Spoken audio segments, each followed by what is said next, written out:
vamos a dar ya comienzo a las ponencias. Sí que antes de empezar con la primera ponencia, sí que me gustaría pues, hacer un pequeño balance, ¿verdad? Hace un año, hace poco más de un año aproximadamente, nos reuníamos también en un local cedido por el Imserso para hablar de hacer un balance de la Ley de Promoción de la Autonomía Personal. En aquel momento ya había pasado una década desde que entró en vigor esta ley. Y aunque todos coincidimos en que esa normativa supuso un hito para el sistema de protección social de las personas en situación de dependencia, también todos somos conscientes de que esta ley se ha centrado básicamente en atención a la situación de dependencia. Todos los recursos y esfuerzos los ha dedicado a esa situación de atención a la dependencia. Todos los recursos que hay que decir que tampoco son demasiados, desde que estamos aquí en un momento de reflexión y reivindicación de las personas con discapacidad, pues también estas cosas también hay que decirlas. Y pasados 10 años ya vemos que se sigue ahondando en la atención a la dependencia. La parte de la promoción de la autonomía personal, que es el primer nombre de la ley, pues realmente vemos que está siendo pues, bastante obviada. Entonces, desde el movimiento asociativo de COCENFE llevamos muchísimos años trabajando para reivindicar que se promueva de una vez por todas la primera parte de la ley. Y por eso estamos hoy aquí organizando estas jornadas pues, para lanzar a todas las personas que están aquí del movimiento asociativo, personas con discapacidad y profesionales, pues los retos a los que tenemos que dirigirnos, a los que tenemos que enfrentarnos para reivindicar y para poner en marcha en nuestras organizaciones pues, todo lo que tiene que ver con la promoción de la autonomía personal. En esta jornada pretendemos hacer un balance de lo que es la implantación de la figura de la asistencia personal, que continúa siendo un gran desconocido en muchos territorios de España. Presentaremos un estudio en el que se analiza y se va a visualizar cómo esta situación es así. Hay muchas comunidades autónomas en las que no hay ni un caso de asistencia personal. Después, vuelvo a repetir, después de más de 12 años de implantación de la ley.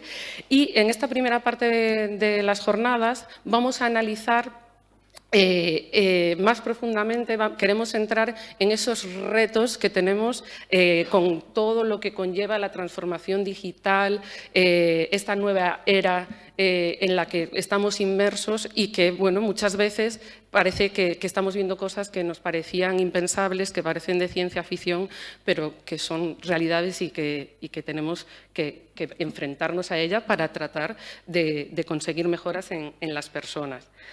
Vamos a dar ya paso a la primera ponencia, en la que tenemos el privilegio de contar con Ignacio Aypún, ¿vale? Director general de ATAN, y que nos hablará sobre la importancia de los avances científicos y tecnológicos en la autonomía de las personas. Antes de nada, sí que me gustaría hacer una pequeña reseña de la trayectoria profesional de Ignacio. Ignacio Aypún cursó estudios de Economía y Administración de Empresas en la Universidad de Navarra. Asimismo, realizó un programa ejecutivo de Dirección General en el IES. Completó su formación con diversas acciones de perfeccionamiento técnico y directivo en entidades como el IES, Instituto de Empresas, la Escuela de Negocios San Pablo, así como en el Máster de Construcción de la Escuela Superior de Arquitectura de la Universidad de Navarra. Su carrera profesional ha transcurrido a caballo entre los sectores de la promoción inmobiliaria, construcción y el de los servicios sociales y sociosanitarios. Ignacio ha tenido la oportunidad de emprender dentro de estos sectores, tanto en entidades mercantiles como en organizaciones sin ánimo de lucro. Desde 1997 hasta 2001 ejerció como presidente de la Asociación de Centros Asistenciales Privados de Navarra. Siempre orientado a la innovación, en 1998 recibió una mención honorífica a cargo del Consejo Superior de Arquitectura Técnica de España por un proyecto de innovación en materia de calidad y prevención de riesgos laborales. En 2001 se incorporó a Telefónica como director general de ATAM. Desde entonces ha simultaneado su cargo con diversas responsabilidades como administrador en sus filiales y como patrono de fundaciones del sector social. Su pensamiento crítico, innovador y disruptivo le ha movido siempre a buscar la transformación de las organizaciones, de su entorno y de la sociedad. Observador curioso de la realidad, conecta siempre que puede su pasión por la ciencia con las humanidades y el management, fomentando una visión orgánica y evolutiva de las instituciones humanas. Por último, Ignacio ha participado como ponente en numerosas jornadas, másters, congresos nacionales e internacionales, y hoy tenemos el privilegio de contar aquí con él. Las personas que hemos tenido la suerte de ver en otras ocasiones las intervenciones de Ignacio, sabemos que suelen ser presentaciones que causan un gran impacto, que están llenas de sorpresas y que te hacen reflexionar profundamente. Así que les invito a disfrutar de una, estoy segurísima, sorprendente exposición, en la que les voy a pedir que estén muy atentos y atentas, que intenten no perderse un detalle, así que, por favor, apaguen sus móviles y, sobre todo, disfruten del conocimiento que van a poner a nuestra disposición. Bienvenido, Ignacio. Gracias por tu colaboración.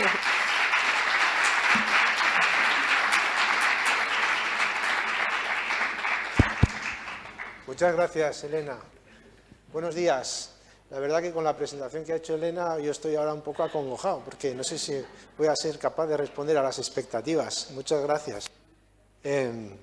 Este año me estoy prodigando mucho en este tipo de eventos y es posible que alguno de vosotros ya me hayáis podido escuchar. Es posible que alguno de vosotros estuviera en Bilbao o en Burgos, donde estuve recientemente, y por tanto cabe la posibilidad de que alguna de las cosas que vaya a contar os suenen. Porque, claro, lo que no puedo es contar cada día una cosa distinta. Sería sospechoso, ¿no?, si cada día contara cosas diferentes. Pero, en cualquier caso, pensando en los que me habéis escuchado recientemente, hoy he incorporado alguna novedad.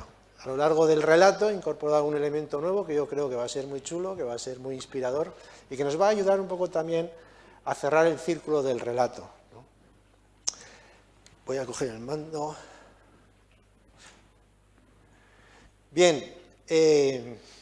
Yo suelo contar una historia y antes de contar una historia me gustaría contaros una anécdota, porque a mí a veces me pasan cosas, voy por la calle y me pasan cosas y entonces yo intento aprender de esas cosas que me pasan y si consigo aprender algo, sacar alguna conclusión, pues luego la comparto, ¿no?, la cuento con los demás.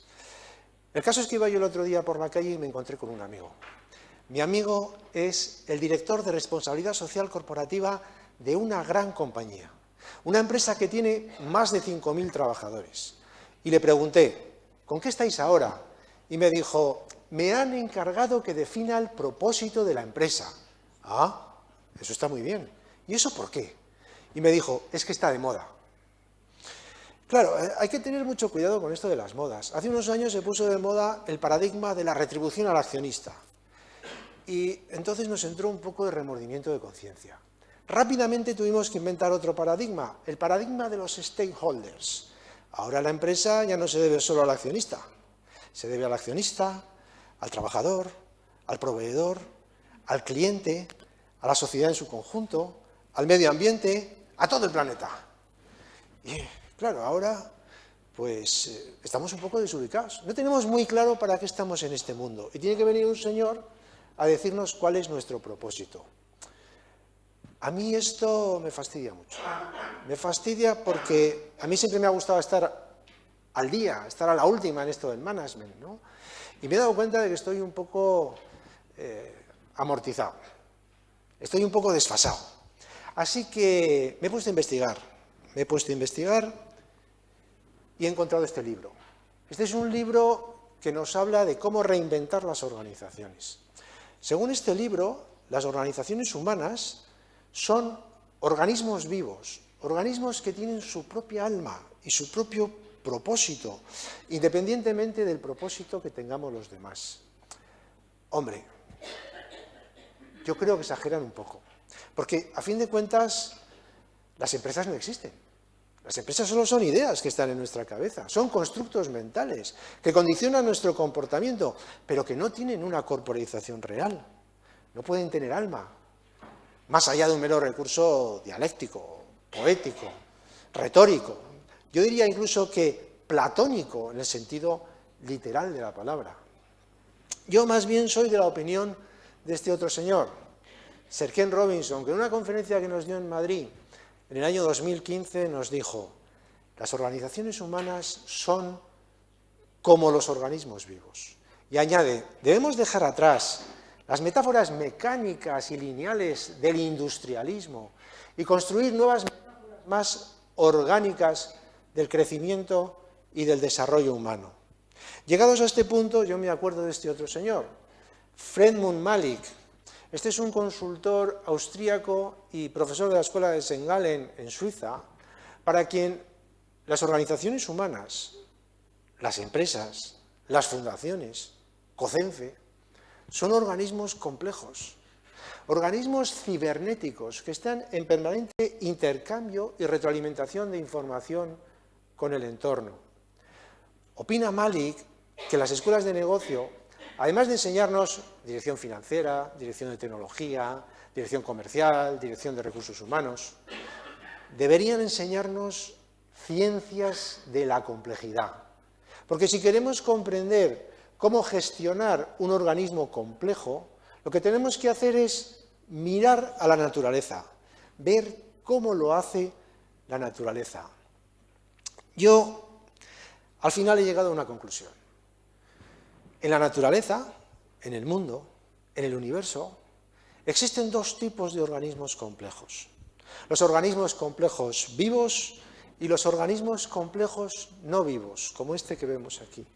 Ambos, unos y otros, comparten unas mismas leyes, unos mismos patrones subyacentes a su funcionamiento.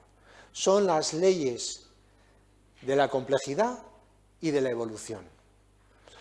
Estamos viviendo la mayor revolución tecnológica jamás vivida por la humanidad. Cada vez que la humanidad da un salto técnico, un salto tecnológico, como el que estamos viviendo, esto produce a su vez un salto en los niveles de complejidad de las sociedades humanas. Entonces, los seres humanos desarrollan nuevos modelos de instituciones. Si queremos comprender, si queremos entender cómo habrán de ser las instituciones sociales de atención a las personas con discapacidad y con cronicidad en este nuevo estadio tecnológico de la humanidad, tendremos que familiarizarnos con esos patrones que rigen el funcionamiento de los organismos complejos. Y aquí es donde comienza nuestra historia.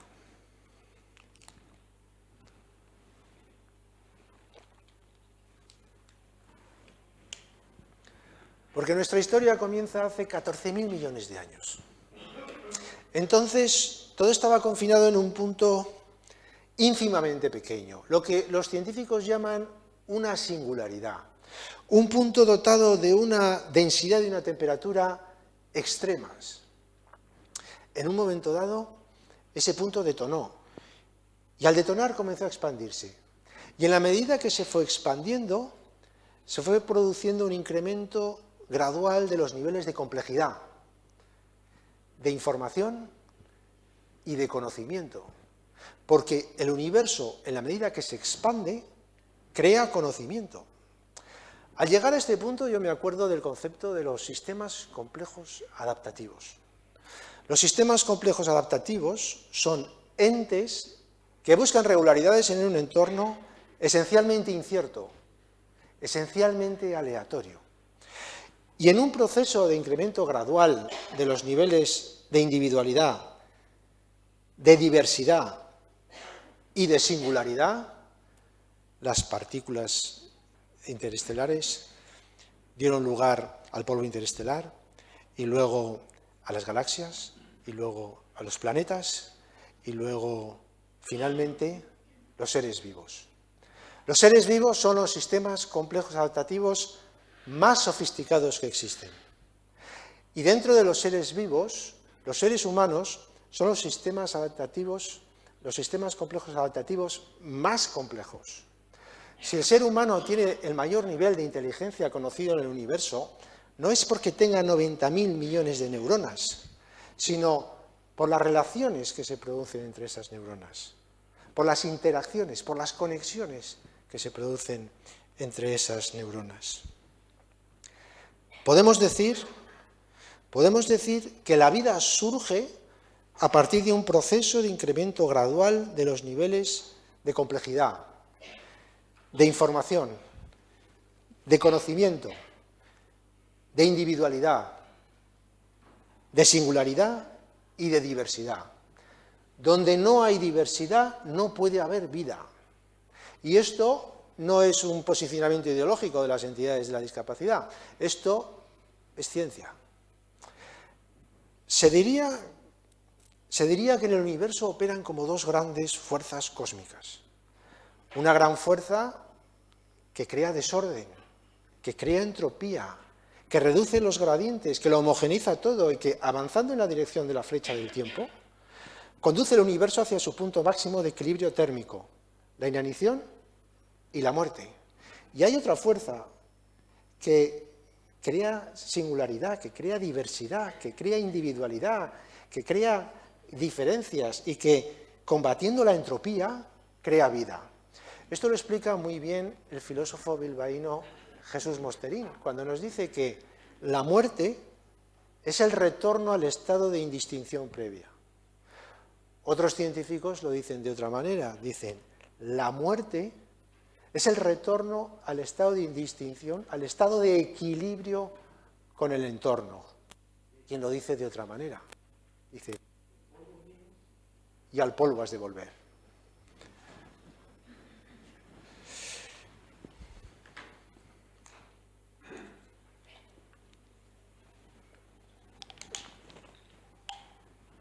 Bien, damos un salto en el tiempo.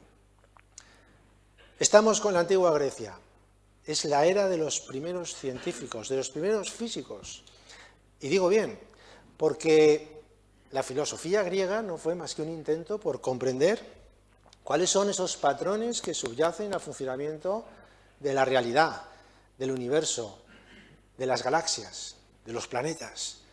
Fue también un intento por intentar descubrir cuáles son los elementos últimos constituyentes de la materia. Demócrito, por ejemplo, fue el primero en defender que la materia estaba constituida por unas partículas indivisibles llamadas átomos. Anaxágoras tuvo que abandonar Atenas por defender que el Sol no era un dios, sino una gran bola gigante de hierro fundido. Aristarco fue el primero en defender un modelo heliocéntrico y en decir que la Tierra giraba alrededor del Sol, y Heráclides que la Tierra giraba sobre su propio eje. Este que vemos aquí, Parménides, fue el primero en defender que la Tierra era una esfera, que la Tierra era redonda, teoría que luego también defendería Aristóteles. Pero Parménides nos interesa más por otra cuestión. Nos interesa más por la dualidad que mantuvo con Heráclito. Parménides defendía el ideal de la estabilidad, el ideal de la inmutabilidad, el ideal del equilibrio, mientras que Heráclito defendía que el mundo es una realidad en permanente transformación, defendía un mundo dinámico. Heráclito fue el que acuñó la famosa frase de nunca cruzarás dos veces el mismo río. Nos interesa también esta otra dualidad, la que mantuvieron Platón y Aristóteles. Porque Platón es un idealismo. Para Platón, tú y yo no existimos. Somos meras copias defectuosas, réplicas defectuosas de un ideal, del universal del ser humano. Aristóteles, en cambio, opinaba que los universales no existen, que son constructos mentales, ideas que nos ayudan a relacionarnos con la realidad y a interactuar con nuestro entorno, pero los universales no existen. Lo único que verdaderamente existe somos tú y yo, como seres humanos individualmente considerados. Bueno, y los demás también, ¿vale? Todos existimos, ¿no? Damos un salto en el tiempo. Esto que veis aquí es el salón de actos de la Facultad de Medicina de la Universidad René Descartes de París. Es un sitio evocador, es un sitio inspirador. Uno va caminando por esos pasillos y va respirando ciencia. Pero fijaros en un detalle. ¿Veis esos maravillosos pupitres de madera de roble francés? Están anclados al suelo. No se pueden mover. Son fijos. Esta es la mejor metáfora que podíamos haber encontrado para contar lo que quiero contar a continuación. Porque Descartes y Newton René Descartes e Isaac Newton, fueron los máximos exponentes de un paradigma científico que dominó Occidente durante más de 300 años. Un paradigma científico que nos proyectó un mundo en permanente búsqueda de la estabilidad, del equilibrio. Un mundo repleto de procesos reversibles. Era un mundo en el que Parménides seguía ganando la carrera, Heráclito. Era un mundo dominado por la ley de la causa y el efecto. Un mundo mecánico y determinado. Pero Descartes nos trajo también más cosas, porque nos trajo el discurso del método y nos enseñó a descomponer la realidad en sus partes. Las cosas eran la suma de sus partes. Y puestos a descomponer, nos trajo el dualismo. El cuerpo era una cosa y la mente era otra. El cuerpo era un cajón y la mente estaba dentro de ese cajón.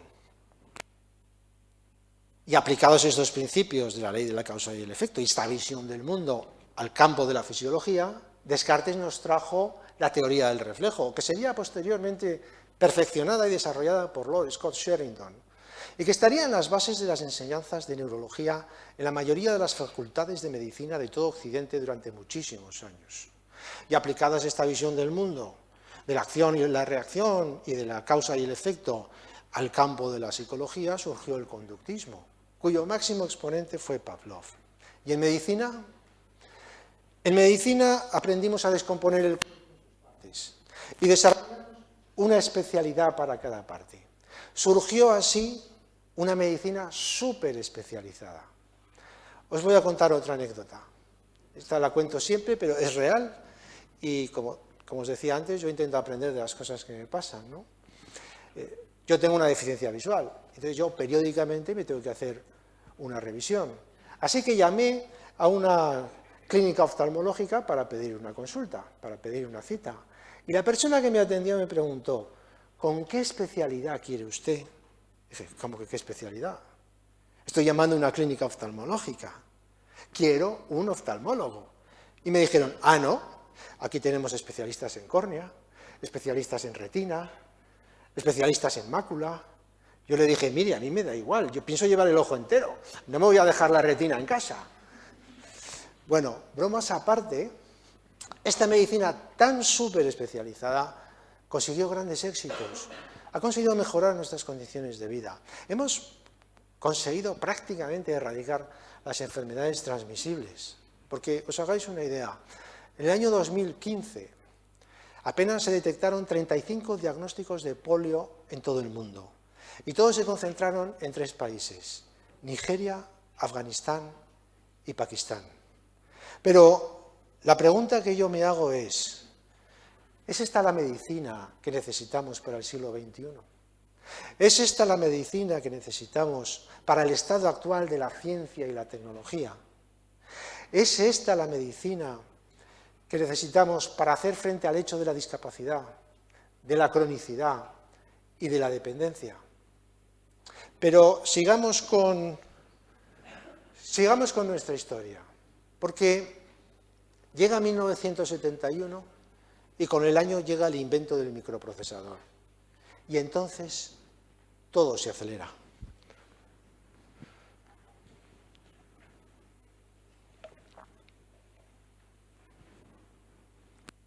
En 1971 llega el invento del microprocesador, todo se acelera. La ley de Moore se cumple sistemáticamente. Cada 18 meses se duplica nuestra capacidad de procesamiento de datos. Y este incremento exponencial en nuestra capacidad de procesamiento de información está sobre la base del desarrollo formidable de toda la ciencia, y particularmente de las ciencias de la salud, como la genómica y la neurociencia, y de disciplinas como la terapia celular o la ingeniería biomédica. Pero este avance científico y técnico provoca también un incremento de los niveles de complejidad de las sociedades humanas. Y esto da lugar a profundas transformaciones sociales. Y estas transformaciones sociales traen consigo cambios en las expectativas de las personas con discapacidad y con cronicidad en relación a su propio estado de salud y a su propio desarrollo vital. Mientras tanto, se va desarrollando todas las tecnologías del mundo digital y surgen tendencias como el terminal móvil, el Internet de las cosas, el Big Data, la inteligencia artificial, el cloud computing, que combinados con el incremento exponencial de nuestra capacidad de procesamiento de datos, van a transformar completamente los mecanismos de atención y de apoyo a las personas con discapacidad y dependencia. Pero si yo tuviera que decir cuál es la tecnología que más va a cambiar nuestras vidas, yo diría que eso es el Internet de las cosas.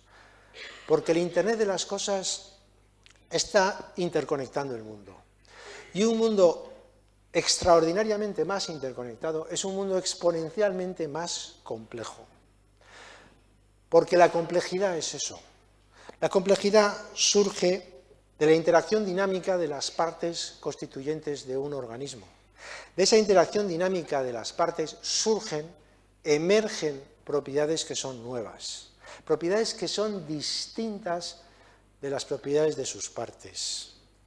Aquí hay muchos datos que a veces son contradictorios, pero bueno, según algunos estudios, en el año 2007 había 10,5 millones de sensores conectados al Internet de las cosas.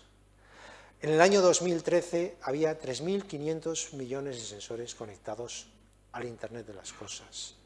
Para el año 2020 se espera que haya más de 50.000 millones de sensores conectados al Internet de las cosas. No podemos ni imaginarnos cómo serán las propiedades de este nuevo mundo que se avecina.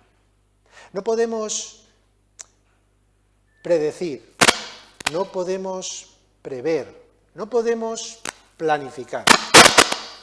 Pero lo que sí sabemos es que vamos a manejar cantidades ingentes de datos.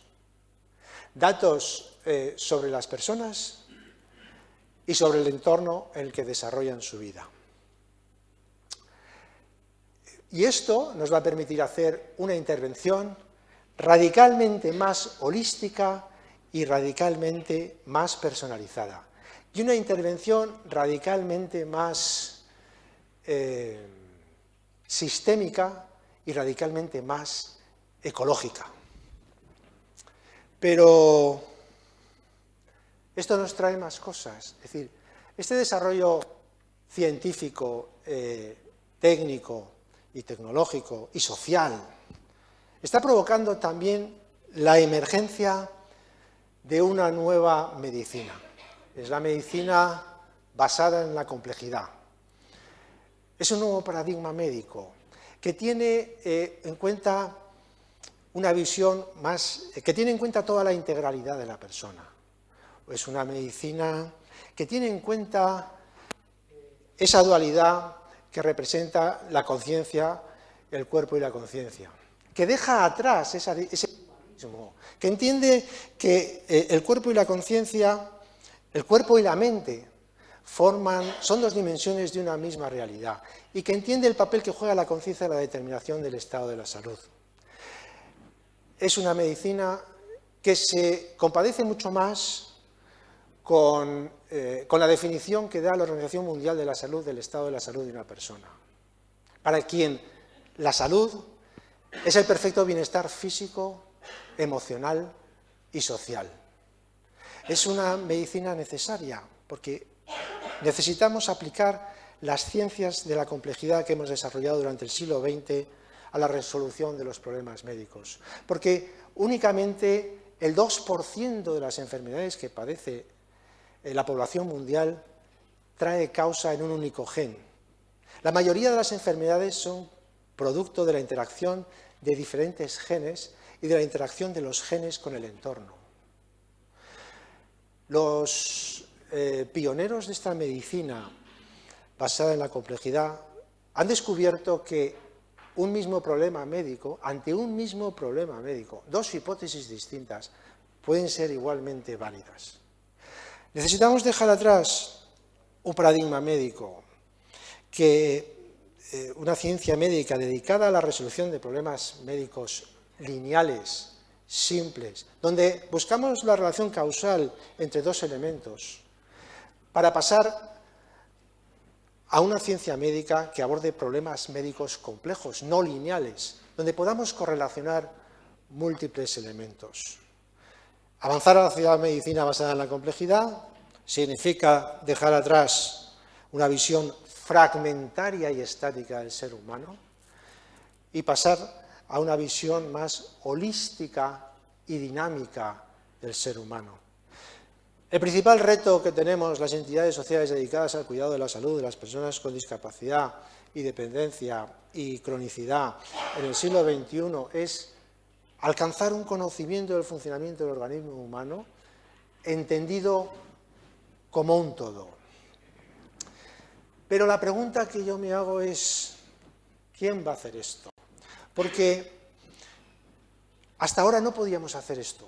No podíamos hacer esto porque teníamos dos clases de limitaciones. En primer lugar, teníamos las limitaciones propias de la propia constitución psicofísica del ser humano.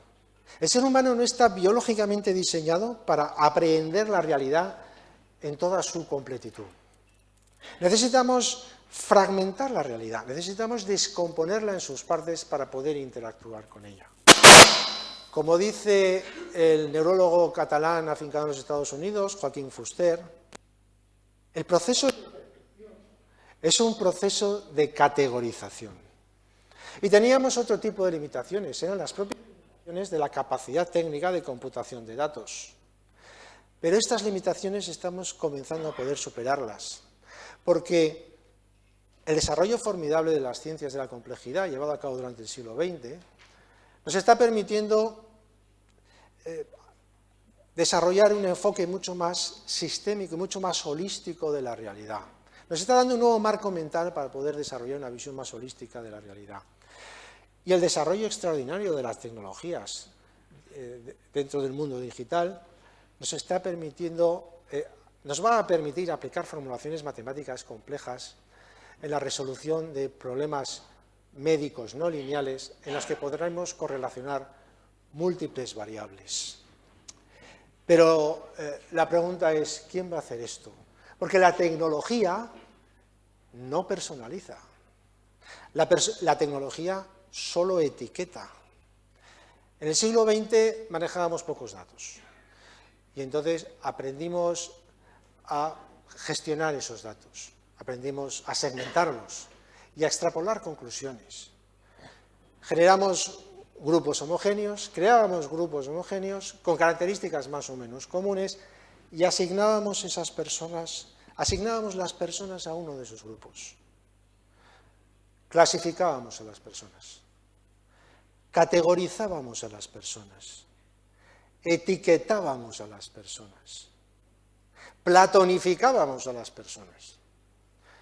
En el siglo XX manejábamos pocos datos, etiquetábamos un poco. En el siglo XXI manejamos muchos datos. ¿Qué estamos haciendo? Etiquetamos mucho. Pero etiquetar no es personalizar, porque para personalizar hay que tener una idea clara de lo que significa ser persona. Así que yo me pregunto, ¿quién va a hacer esto? Y entonces, cuando me hago esta pregunta, me acuerdo de estos datos. Según algunos estudios recientes, nosotros dedicamos al cuidado de la salud, el 90% de los recursos que dedicamos al cuidado de la salud los destinamos al sistema sanitario. Pero el sistema sanitario únicamente incide sobre el 10% de los determinantes de la salud de una persona. El 27% de los determinantes de la salud de una persona tienen que ver con su genética, con su herencia. Y el 63% restante de los determinantes de la salud de una persona tienen que ver con sus conductas, con sus comportamientos, con su estilo de vida, con el ambiente, con los factores psicosociales, incluso con la cultura. Todas las enfermedades que no son transmisibles son conductuales. Así que en ATAM nos hemos puesto a investigar para intentar encontrar cuáles son las bases biológicas que explican estos datos tan fantásticos, tan formidables, ¿no? El hecho de que el 63% de los determinantes de la salud de una persona tengan que ver con los factores sociales, ambientales y con su propia conducta, ¿no? Esto que vemos aquí es una célula procariota, es un organismo unicelular muy primitivo, es el organismo más antiguo, el organismo vivo más antiguo, ¿no? Tiene más de 3.500 millones de años de historia. Este organismo tan básico cumple las mismas funciones fisiológicas básicas que cumplimos los seres humanos.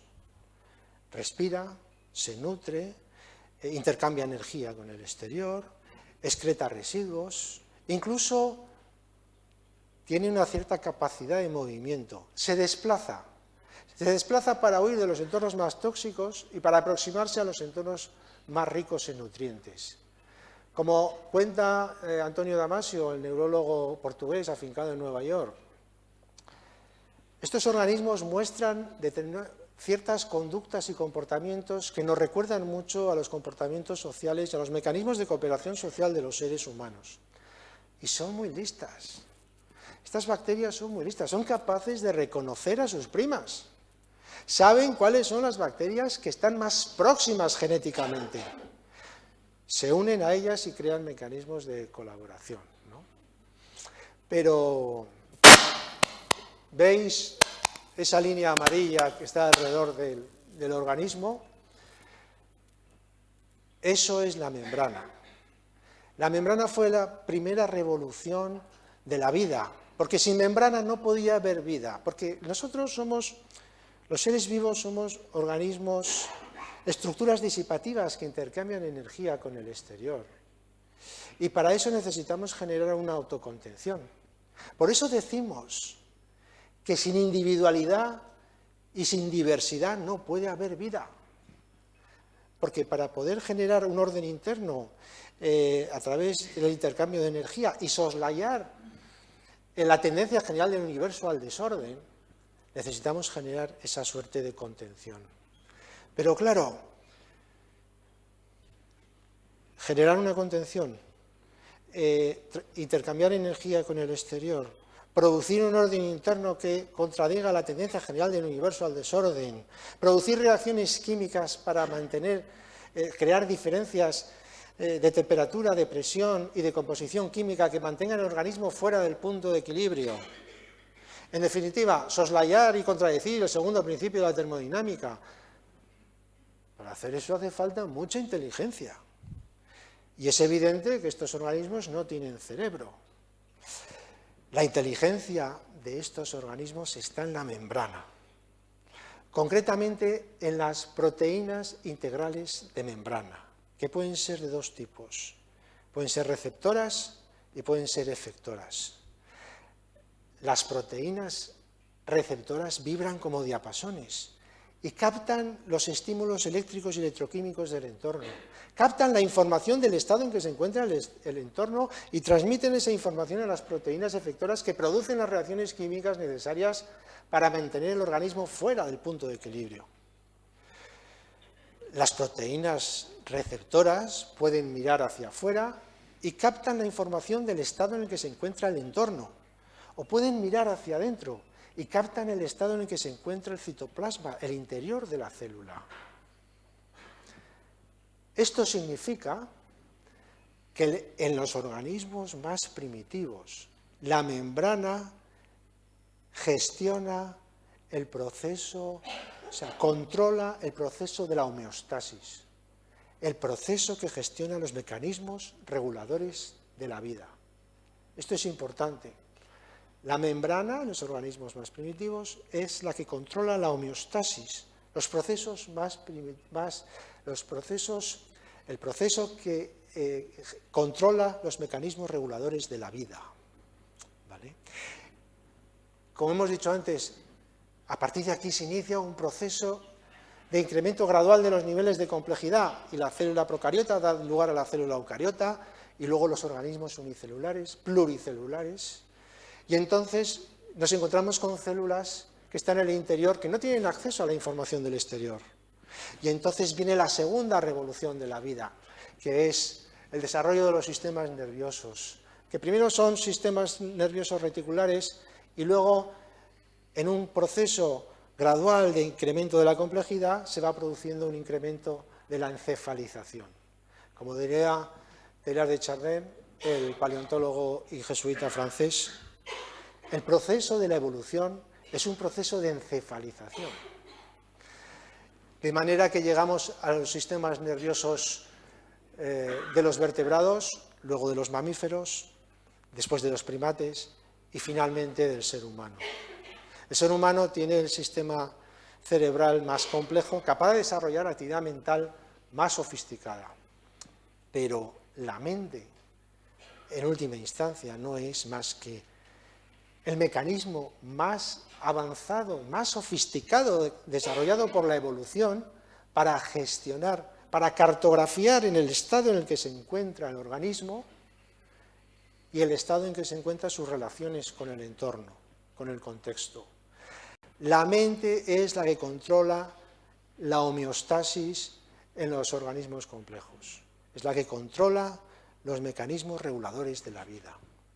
Y en un proceso de incremento gradual de la complejidad se produjo otro salto, dando lugar al cerebro social y al cerebro cultural. Y ahora hablamos de la homeostasis extendida, porque la homeostasis se extiende fuera del organismo. Y a través de la participación social y de la acción cultural intervenimos en el entorno para favorecer nuestra supervivencia. Modificamos el entorno para favorecer nuestra supervivencia y nuestro desarrollo vital. Esto es muy importante, porque esto significa que la participación social forma parte de la homeostasis, forma parte de los mecanismos reguladores de la vida. Y esto significa que la participación social es parte inherente del derecho a la salud y es parte inherente del derecho a la vida. Así que yo me pregunto, ¿quién va a hacer esto? Y yo me pregunto, ¿quién lleva más de 40 años llevando a cabo una intervención holística sobre las personas con discapacidad? Incidiendo e interviniendo sobre su bienestar físico, su bienestar emocional, sus relaciones interpersonales, su participación social. Y llevando a cabo una intervención sistémica, poniendo foco en los elementos facilitadores y obstaculizadores del entorno. ¿Quién tiene el bagaje cultural y conceptual para llevar a cabo, para incidir sobre ese 63% de factores que determinan la salud de una persona? Yo creo que la respuesta la sabemos todos. Esas son las entidades sociales del sector de la discapacidad. Así que un grupo de entidades vinculadas a CONCENFE nos hemos puesto a trabajar y hemos dicho, vamos a crear el modelo de institución social y de atención y de cuidado y de apoyo a la autonomía personal y al cuidado de la salud de las personas con discapacidad en un mundo complejo. Y la siguiente pregunta es, ¿y eso cómo se hace? Nos lo ha dicho Fredmund Malik, nos lo han dicho antes, nos han dicho, tienes que mirar a la naturaleza, tienes que ver cómo lo hace la naturaleza. Y entonces hemos comprendido que lo que tenemos que hacer es avanzar hacia un nuevo estadio de la homeostasis. Tenemos que ser capaces de generar, pasar de lo que fue, si en un momento dado se pasó de la homeostasis biológica a la homeostasis extendida, es decir, a la homeostasis social, vamos en este nuevo estadio que estamos viviendo en la humanidad, vamos a pasar a la homeostasis tecnológica. Y tenemos que ser capaces de desarrollar el sustrato tecnológico que nos permita cartografiar el estado en el que se encuentra la salud de la persona, con esa visión holística y sistémica, y cartografiar el estado en el que se encuentra el contexto, el entorno de la persona. Y entonces, así es como en ATAN hemos encontrado nuestro propósito. Desarrollar el sustrato tecnológico que dé sustento a la intervención de la organización social de un mundo digital, de un mundo complejo. Y a mí esto me mola mucho, porque ahora yo cuando me encuentre con mi amigo por la calle le diré, yo también tengo un propósito. Pero no me ha tenido que venir un director de responsabilidad social corporativa a decirme cuál es mi propósito. Ha salido de forma natural. A ver si va a tener razón aquel, ¿no?, que decía que las organizaciones son seres vivos y tienen su propio propósito. Bueno, yo creo que no, pero no deja de ser curioso. Así que hemos definido, la primera labor que hemos hecho ha sido, bueno, ¿cuál es el conjunto, la logística de servicios de apoyo a las personas con discapacidad? ¿Cuál es la infraestructura para la activación y el gobierno de los datos que tenemos que desarrollar? ¿Y cómo tenemos que crear un sistema cognitivo para generar conocimiento a partir de los datos que nos permita retroalimentar y mejorar las condiciones de vida de las personas con discapacidad?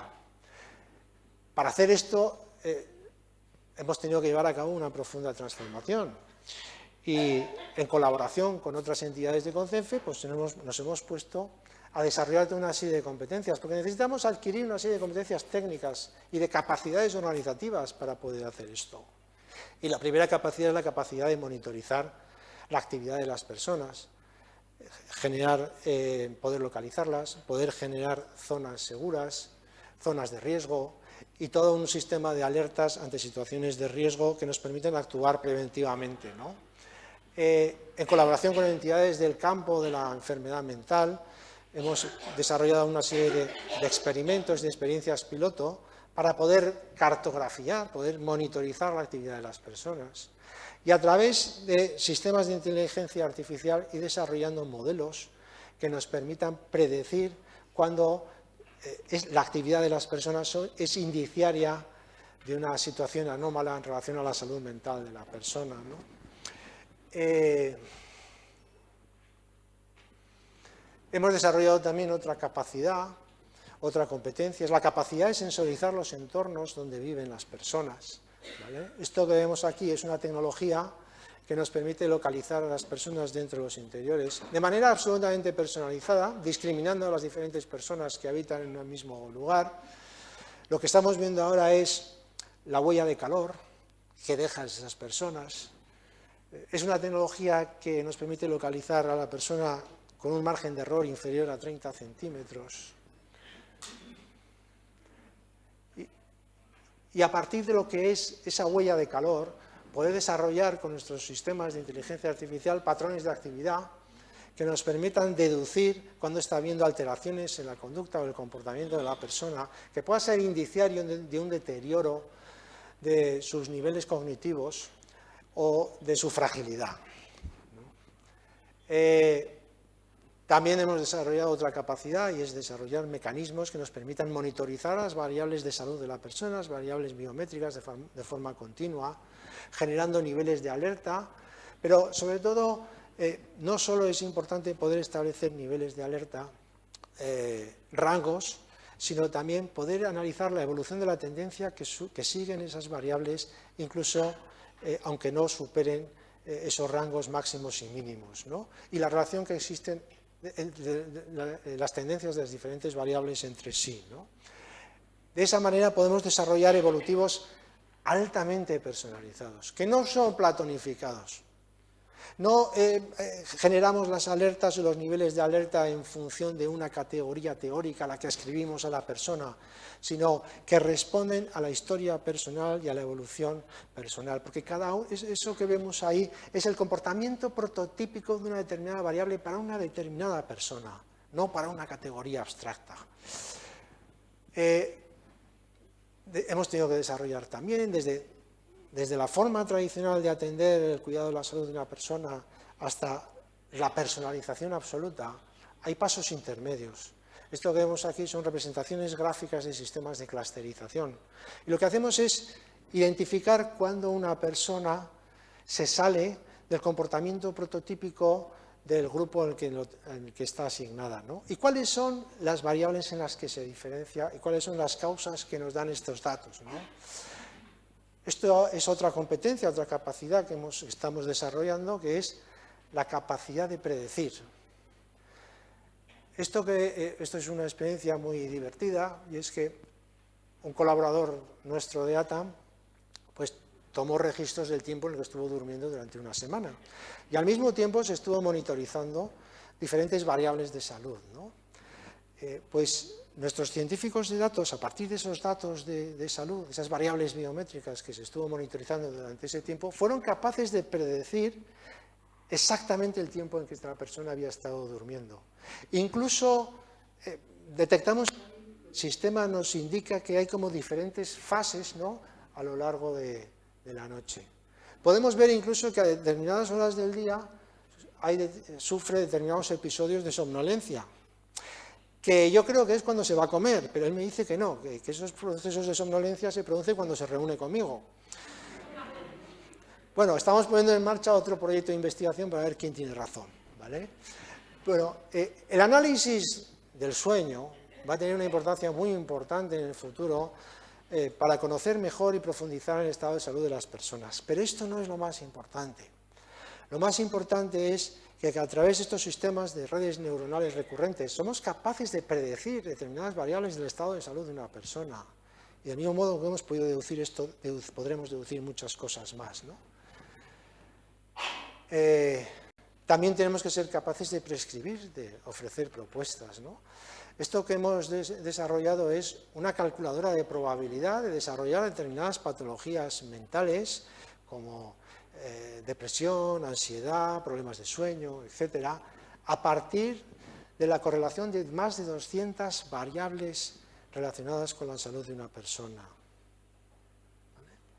Esto es un mecanismo, será una herramienta que nos podrá dar de una potencia extraordinaria, porque será un mecanismo formidable para empoderar a las personas y para hacerles responsables de la salud, de su propia salud.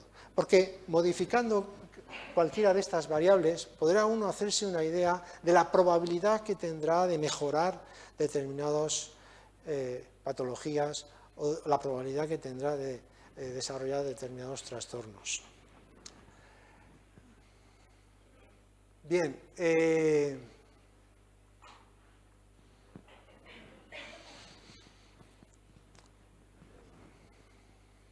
esto es algo que no podemos hacer solos. Es decir, de lo que estamos hablando es de que estamos viviendo una revolución tecnológica. Esta revolución tecnológica nos está trayendo un nuevo paradigma científico. Este nuevo paradigma científico nos está trayendo una nueva forma de entender el abordaje de la salud. Esta nueva forma de abordar la salud, basada en la aplicación de las ciencias de la complejidad, nos va a permitir desarrollar una forma de entender la intervención sobre las personas con discapacidad mucho más acorde con lo que significa enfrentarse al hecho de la discapacidad y de la cronicidad. Es un cambio de modelo, es un cambio cultural y es un cambio mental que requiere también incidir en aspectos operativos, metodológicos y organizativos. Hemos dicho además que tenemos que dar un paso al frente. Tenemos que ser las propias organizaciones del mundo de la discapacidad, tenemos que ser capaces de tomar una parte activa en la definición de este futuro y de este nuevo paradigma. Y esto no es algo que pueda hacer una organización ella sola. Esto lo tenemos que hacer en colaboración con todas las organizaciones del sector de la discapacidad. Y COCENFE está liderando este movimiento, está liderando este enfoque.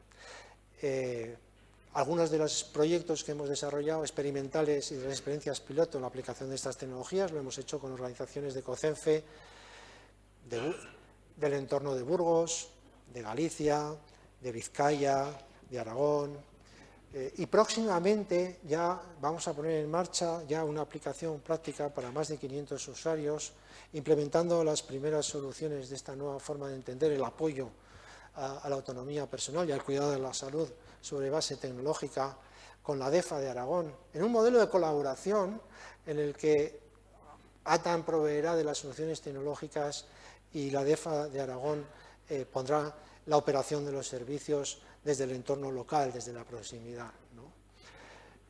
Creo que, porque yo entiendo que lo que hemos escuchado hoy, o todo lo que os he podido contar, abruma un poco.